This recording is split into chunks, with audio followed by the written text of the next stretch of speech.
At that time, I was living in western North Carolina during one of those aimless years where a plan simply didn't exist. I had managed to finish a single semester at the local community college before dropping out, unsure of my direction. To keep my head above water, I took whatever work I could find. I mowed overgrown lawns, hauled rusted junk to the scrapyard, painted sagging fences, and assisted with moving heavy furniture. Most of my leads came from the gigs section of Craigslist. If someone needed a pair of boots on the ground and was offering cash, I was usually the first to call. Looking back, I realized many people my age were in the same boat. You don't ask many questions when the pay is decent. You only care if the truck has enough gas to reach the job site and if the person's word, or their check, is actually good. I was driving a beat-up 1997 GMC Sonoma that I'd bought off my cousin. It wasn't much to look at, and I had to keep a gallon of coolant tucked behind the driver's seat because the radiator had a slow, persistent leak. It was a temperamental vehicle, but it managed the steep mountain grades of North Carolina without too much protest. Every weekday morning, I'd pull into the same gas station on the outskirts of Canton. There was an older woman named Brenda who worked the register. She'd always have the coffee ready, knowing I couldn't justify the price of those fancy energy drinks. We'd usually spend a few minutes chatting about the weather or local news, a small ritual in a very redundant period of my life. I remember that time mostly as a blur of driving and refreshing Craigslist. I'd jump on ads for pressure washing or cleaning out rental properties after the tourists headed home. Some of those jobs were brutal. I once spent 10 hours loading jagged concrete into a trailer for a guy who barely spoke a word to me. You never truly knew what kind of situation you were walking into. Cleaning jobs, however, were pretty standard.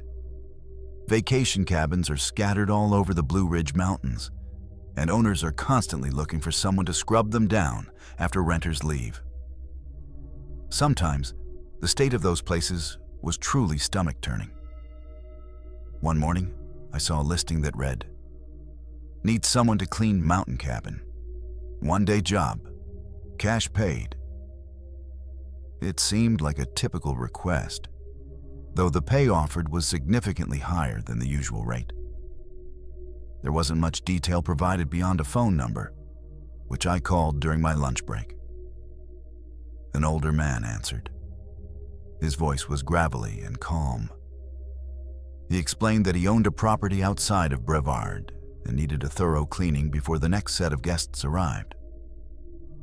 When I asked about the scope of the mess, he laughed softly and said the previous group had left it in rough shape. He asked if I could be there the following Saturday morning, and I agreed. Since cell service was spotty in that neck of the woods, he gave me verbal directions. GPS was notoriously unreliable in those deep valleys back then. So I scribbled the turns onto the back of a folded grocery receipt and tucked it into my glove box. I mentioned the gig to my mother during dinner the night before. She always worried about where I was heading for work. She asked if I'd be working with a crew, and I told her I'd likely be alone. She made me promise to call her as soon as I finished. Saturday arrived clear and humid. By 8 a.m., I had grabbed a coffee, topped off the Sonoma's fluids, and started the trek toward Brevard. Eventually, the main highway gave way to narrow mountain passes where two vehicles couldn't pass each other without slowing to a crawl. The further I drove, the more the world seemed to fall away. The houses became sparse, mostly just old hunting cabins hidden behind thickets of laurel and oak. Finally, I found the gravel driveway from my notes. It was a long, winding path that cut through dense woods. The cabin sat at the end of the trail, and it was much nicer than I had expected. It was a well-crafted structure with dark-stained logs, a silver metal roof, and a wide wraparound porch. It looked expensive. There was only one other vehicle parked there, an old white pickup truck. As I pulled in, a man stepped off the porch to greet me. He looked exactly as he had sounded, gray-haired, wearing worn jeans, work boots, and a plain denim shirt. He smiled and waved as I killed the engine. "You made it," he said as I stepped out. I introduced myself, and he gave me a firm handshake. He thanked me for making the trip, mentioning he'd struggled to find anyone willing to drive this far out. He turned and unlocked the heavy front door. The moment the door opened, the smell hit me. It wasn't the smell of a rough mess. It was the overwhelming, stinging scent of bleach. It was so thick it felt like it was coating my throat. The owner stayed on the porch, leaning against the railing. "Take your time," he said. "I'll be right out here if you need anything."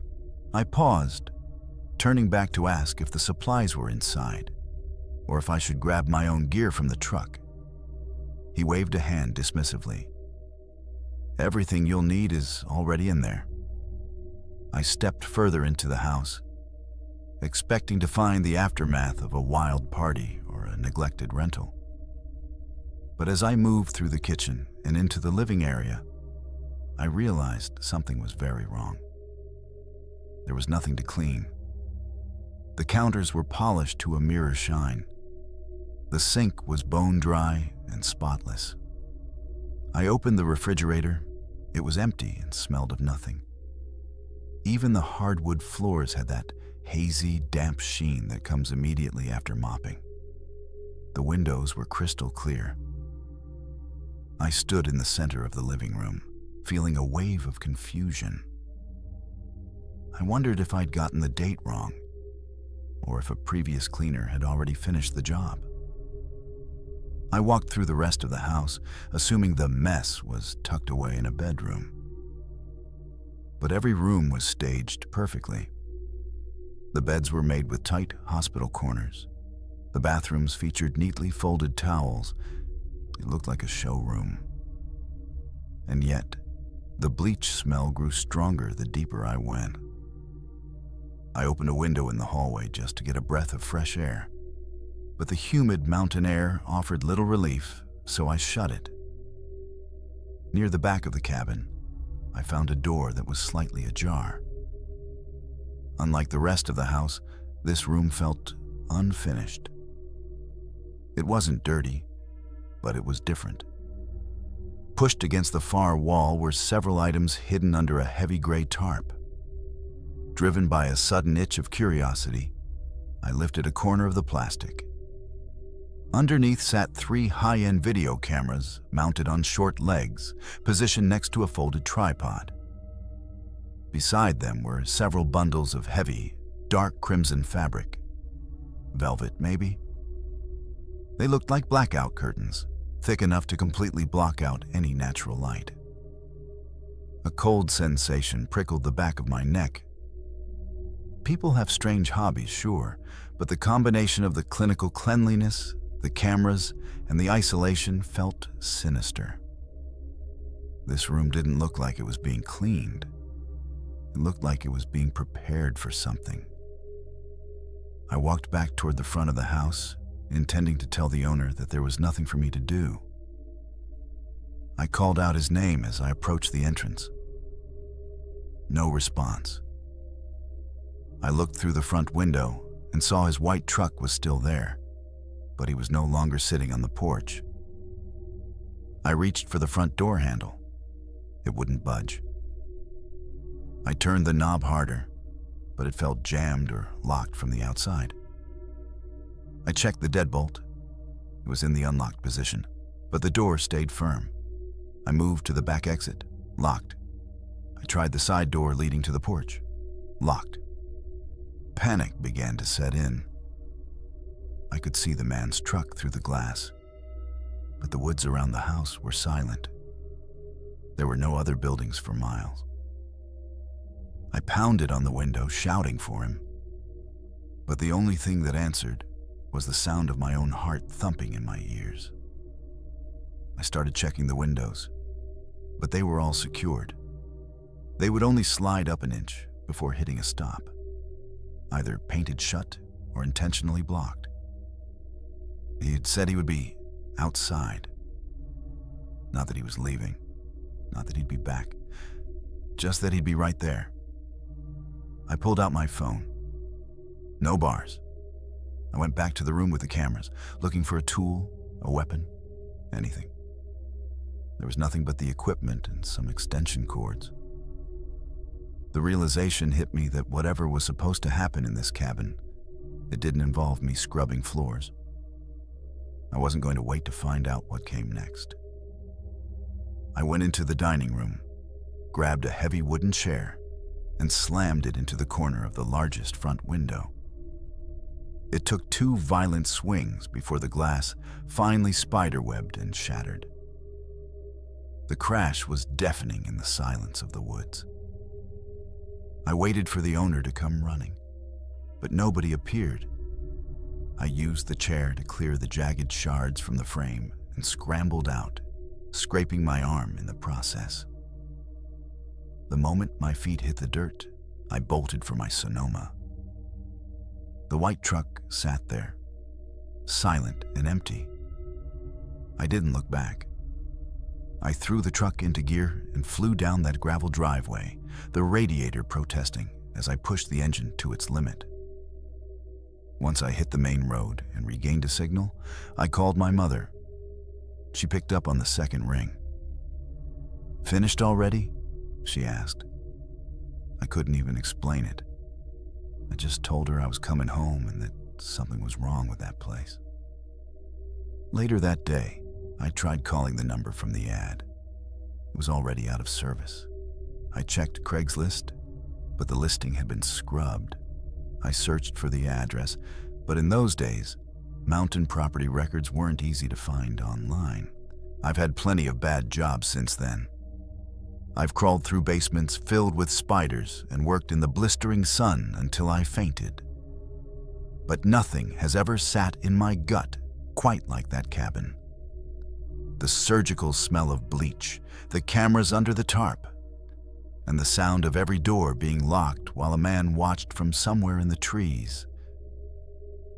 It haunts me. Whatever that man wanted from me that Saturday, it wasn't a clean house.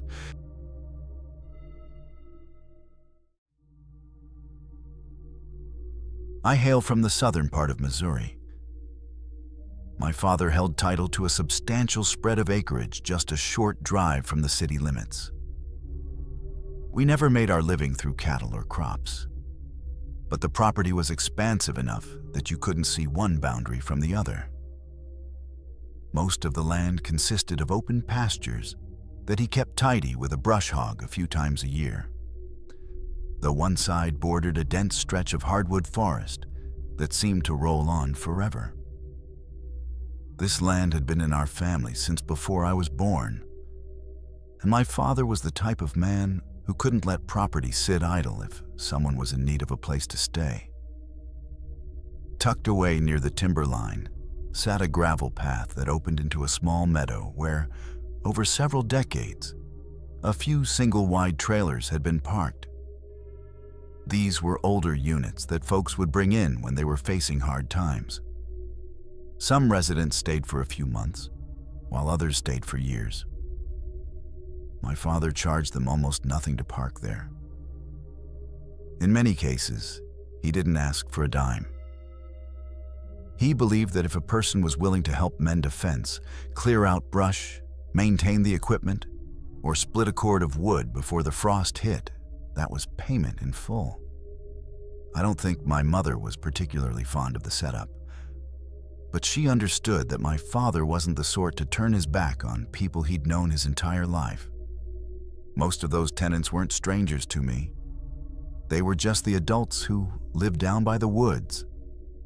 I'd pedal my bike down there occasionally because one man kept a stash of old automotive magazines, and another neighbor had an aging golden retriever that loved to follow us kids around. I spent more time around those trailers than most children would have. My older brother had already reached driving age by then, so in my eyes, he was basically a grown-up, even if he was still just a high schooler. My dad left for work early every morning, and whenever there were chores to be done on the property, he'd recruit one of us to help, regardless of our plans. Back then, I resented the labor. Now, I'd give anything for one more Saturday spent hauling lumber by his side. The trailers were spaced out enough to provide privacy without creating isolation. If someone's engine wouldn't turn over, a neighbor was usually there to help. There was one specific trailer that sat further back than the rest, right against the tree line. The man who lived there was a recluse. I won't use his real name, even though decades have passed, so I'll call him Arlo. He wasn't much for conversation. If someone asked for help, he'd provide it, then immediately retreat back inside his home. Every so often, I'd see a woman visiting him. I figured she was his girlfriend because she'd stay the night on occasion, and that's how the neighbors spoke of her. I never actually spoke to her myself. Things remained steady for a long time until one week during the summer when everything turned chaotic. I wasn't even home when the trouble began. I was over at a friend's house playing video games when my brother arrived to pick me up much earlier than planned. On the ride home, he was nearly silent. That wasn't entirely odd since he wasn't a big talker, but he looked visibly bothered. When we pulled into our drive, there were several unfamiliar vehicles parked near the house. Mom ordered me to stay indoors while Dad stood outside, deep in conversation with several men. As a child, you can sense when adults are trying to shield you from a secret. You don't understand the what, but you certainly feel the weight. Eventually, the details began to leak out. Someone had checked on Arlo's trailer because he hadn't been seen for a couple of days. They found the woman inside. She had already passed away. I don't know who discovered her first, as the story changed depending on who was telling it over the years. What I do know is that a search began for Arlo because he was nowhere to be found. They eventually located him deep within the hardwoods. He had died as well. I ended up picking up fragments of the story from various people until I had a general idea of the tragedy, though I never learned the full truth. The sheriff's department occupied the property for several days, with vehicles constantly moving in and out. Crime scene tape stayed up around Arlo's trailer for what felt like an eternity. Dad was stressed because that section of the land was off limits during the investigation, though that was clearly the least of his worries. People suspected that more than one person had been involved in what happened. I remember hearing about arrests months later, but I couldn't give you the specifics. I was too young to distinguish fact from neighborhood gossip. And by the time I was old enough to investigate, people had stopped talking about it entirely. All that remained certain was that the woman was Arlo's girlfriend and that the events out there were more complicated than anyone first suspected. My father took the whole ordeal harder than I realized at the time. He had known Arlo for years and felt a quiet responsibility for having let him stay there. He never admitted it out loud, but you could see it in his eyes. Within a few months, he informed everyone living in the clearing that they needed to find new arrangements. Some neighbors were understanding, while others were bitter. Eventually, every single trailer was hauled away. The clearing looked hollow without them. Just rectangular patches of dead grass, abandoned concrete blocks, deep tire ruts, and electrical pipes poking out of the dirt. The forest behind the clearing suddenly seemed much more imposing than it used to, Dad left the old storage shed standing because he used it for tools and gasoline, but otherwise, the area began to look like a ghost town. My brother graduated shortly after that. For my birthday, my parents got me a mountain bike. It was secondhand, but to me, it was a prize. I rode it across every inch of the property. One afternoon, I decided to go for a ride while Dad was mending a fence line near the main road. I remember him telling me to stay out of the woods. I promised I would, and technically, I kept my word. I stayed on the gravel lane that led to the old trailer site. The path was in poor condition, weeds were pushing through the stones, and it had reverted to two thin tire tracks, with tall grass growing between them. I wasn't moving quickly because the path was narrow, and I remember thinking I should turn around before my dad started looking for me. I reached the clearing where the homes used to be and slowed to a crawl. It still felt eerie. There were spots where the grass refused to grow, and you could still see where the foundation blocks had been left in the dirt. The storage shed remained off to the side, leaning slightly as it had for years, still locked up with Dad's equipment inside. I was just coasting along when something happened that I have never been able to rationalize. My right hand went completely numb. It was the sensation of a limb falling asleep when you've cut off the circulation, and it happened in an instant. My grip slipped because I lost all feeling, and I had to squeeze the brake with my left hand to keep from toppling over. I hopped off the bike and shook my hand, opening and closing my fist. There was no injury or swelling. I rubbed my arm, waiting for the pins and needles to start, but the numbness persisted far longer than it should have. I actually laughed nervously because it was such a strange sensation. I was standing there trying to work the feeling back into my fingers when I felt the unmistakable sensation of someone walking up behind me. The best way to describe it is the way the air shifts when someone moves close to you. Almost simultaneously, I heard the sound of footsteps on the gravel, clear enough that I was certain someone had entered the clearing. I spun around, expecting to see my father or perhaps a neighbor. Nobody was there. I am positive I heard those footsteps, even to this day. It was the distinct crunch of boots on loose stone. I scanned the tree line, thinking someone had stepped into the brush. But I saw no movement between the trunks. I was still preoccupied with my numb hand, which was finally starting to tingle. I picked up my bike, turned it around, and prepared to head back.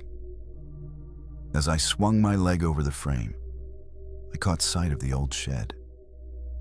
There was a figure standing just a few feet away from me.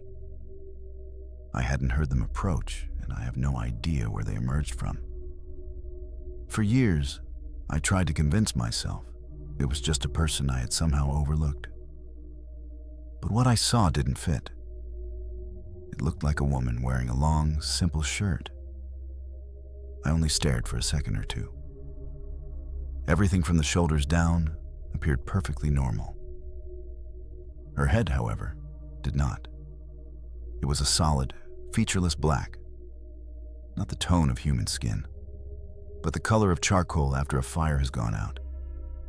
It was flat and dark with no discernible features. I saw no eyes, no nose, and no mouth. I couldn't even tell which direction she was facing. The shape was that of a human head, but it was as if someone had erased the face entirely. I know how impossible that sounds. I've replayed the scene hundreds of times. She wasn't moving. I didn't even bother with the bike. I let it drop right there and sprinted across the open field toward where my father was working. When he asked why I was winded, I didn't mention the woman. I already knew how crazy it would sound. I told him I heard something in the woods and got spooked. He climbed into the truck with me and drove back to the clearing. My bike was lying exactly where I'd dropped it, but there was no soul in sight. Dad checked the shed, walked the perimeter of the woods, and found nothing. He loaded my bike into the truck, and we drove home. I never spoke of it again, not to my family, and not to my friends. There are two details I can't explain away.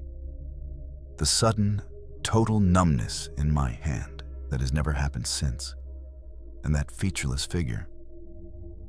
I've analyzed it enough to know I didn't imagine it. My father eventually sold the property after he retired. The trailers never returned, and the clearing eventually vanished under a blanket of new growth. I haven't told a soul about that afternoon until today. I still don't know what I encountered, but it remains the most terrifying moment of my life.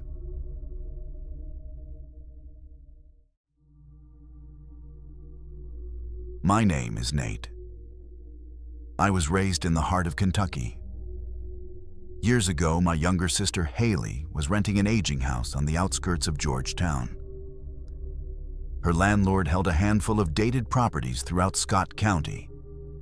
Apparently, he'd acquired this specific place for a bargain with plans for a renovation that never quite materialized.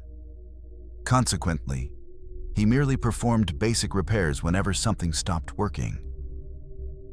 Hayley had occupied the unit for nearly 12 months, and we stayed in touch often, usually during her hour-long commute from the office.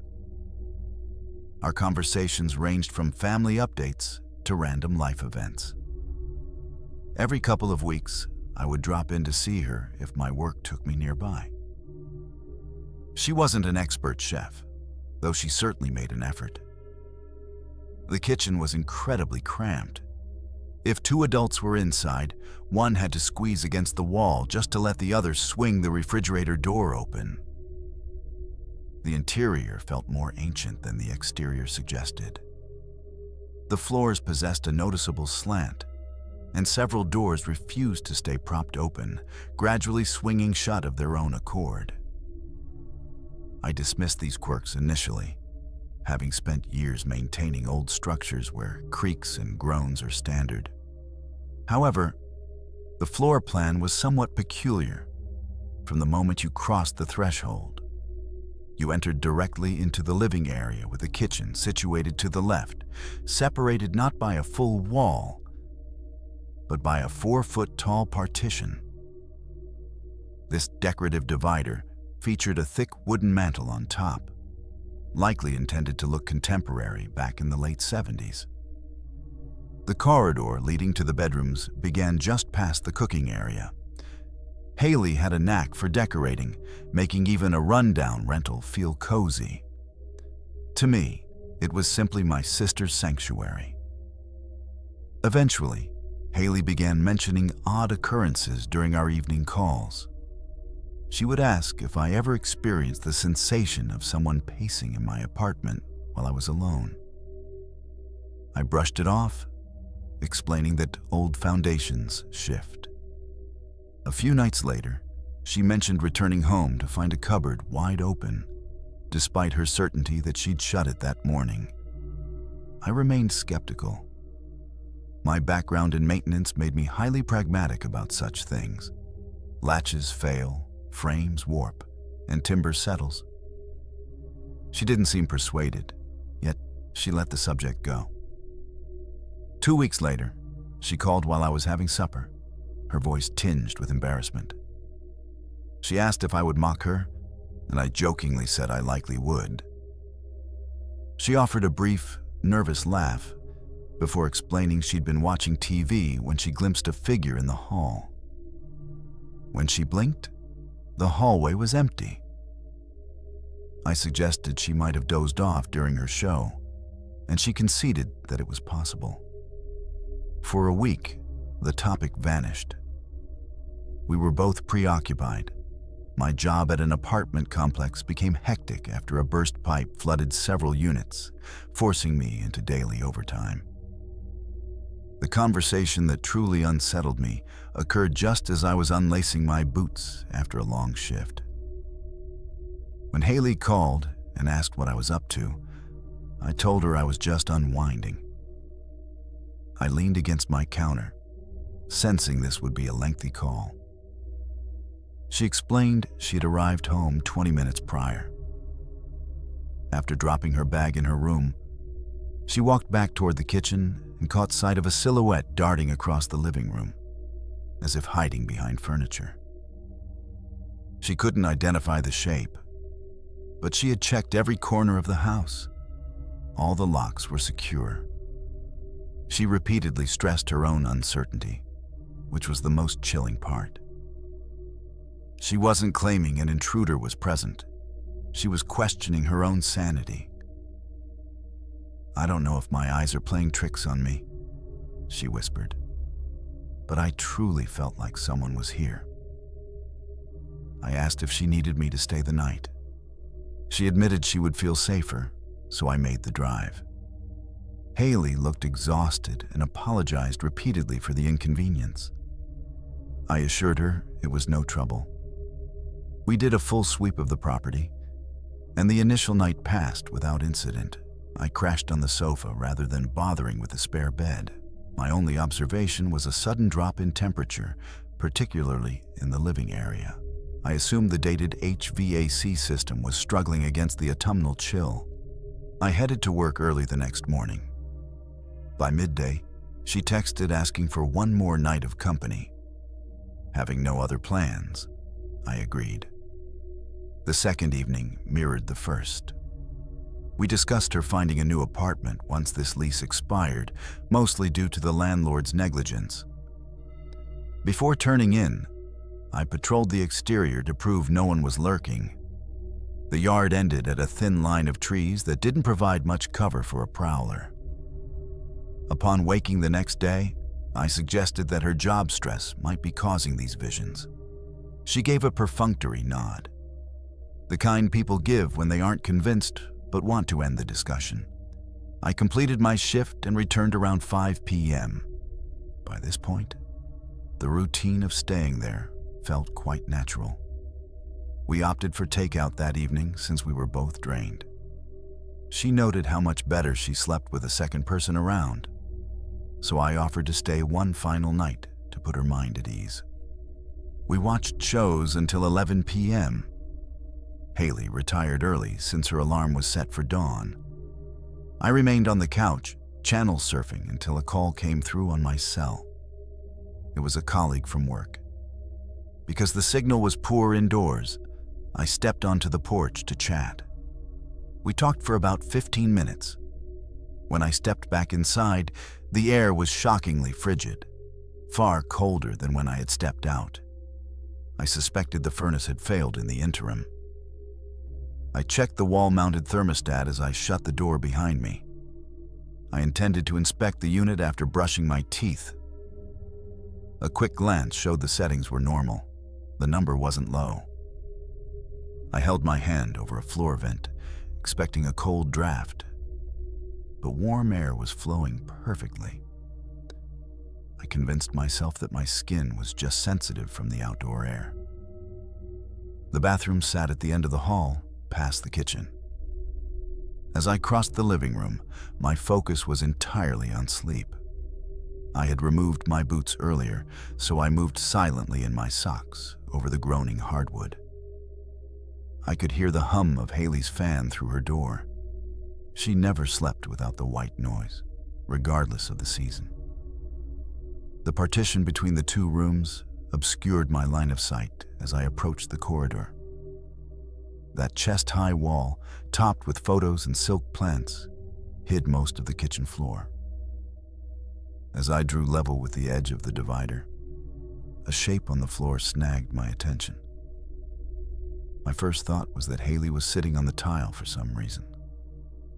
The figure was huddled deep in the kitchen corner, pressed against the reverse side of the half wall. Her knees were drawn tightly to her chest, but her torso was twisted at a sickening angle, as if she had been crumpled into the space. Long hair shrouded her face entirely. She wore a tattered navy blue gown that looked stained and grimy. This was undeniably a human form, There was no doubt about that. No face was visible through the curtain of hair, but I saw the bony shoulders and the thin arms locked around her shins. The posture looked impossible. I was paralyzed. Honestly, I didn't even attempt to identify the person. All my logical excuses vanished instantly. Hayley was behind a closed door. No one else belonged in that home. I retreated slowly, keeping my gaze fixed on the figure. My coordination failed. I stumbled against the sofa, nearly falling over. The figure remained motionless. She never looked up. She never acknowledged my presence. I scrambled toward the bedroom and shoved the door open with more force than intended, jolting Hayley awake. She sat up, demanding to know what was happening. I whispered, gripped by the fear that the thing in the kitchen might hear us. I told her a woman was sitting behind the divider. She didn't act surprised. She just asked, "Where?" I pointed toward the living room. She lunged out of bed and snatched her car keys. Her lack of hesitation haunts me. She later confessed she knew I'd eventually witnessed something, though she hadn't known what. We didn't dare go back through the house. Her window overlooked the gravel drive and sat low to the ground. We popped the screen and scrambled out into the night. I felt a surge of absurdity as we escaped through a window just 20 feet from the front door. We sprinted to our cars and sped away. She told me later that she'd never seen the figure so clearly, but had twice glimpsed a shadow huddled in that exact spot. She hadn't shared those details earlier because she feared I'd think she was losing her mind. We returned the following day. Hayley didn't just pack a bag. She cleared out her essentials: documents, pictures, computer, and medicine. Anything of value was loaded into our trucks immediately. I assisted in the frantic move. She phoned the landlord to break the lease on the spot. He was indignant, claiming no previous tenant had complained. She stayed with our folks for a month until she secured a new place. She never set foot inside that property again. In the decades since, I've analyzed every possibility. Could it have been a trespasser? Unlikely. There was no escape route, and the time between my sighting and our flight was too short. A person exiting the front door would have alerted us with a heavy scrape of the wood. I've questioned if my mind played tricks in the dim light. Yet I can still see the texture of that filthy dress and the way the hair draped forward. Memories fade, but that image remains visceral. It's been 10 years, and if anyone were to ask about the most terrifying moment of my life, I wouldn't have to hesitate for a single second.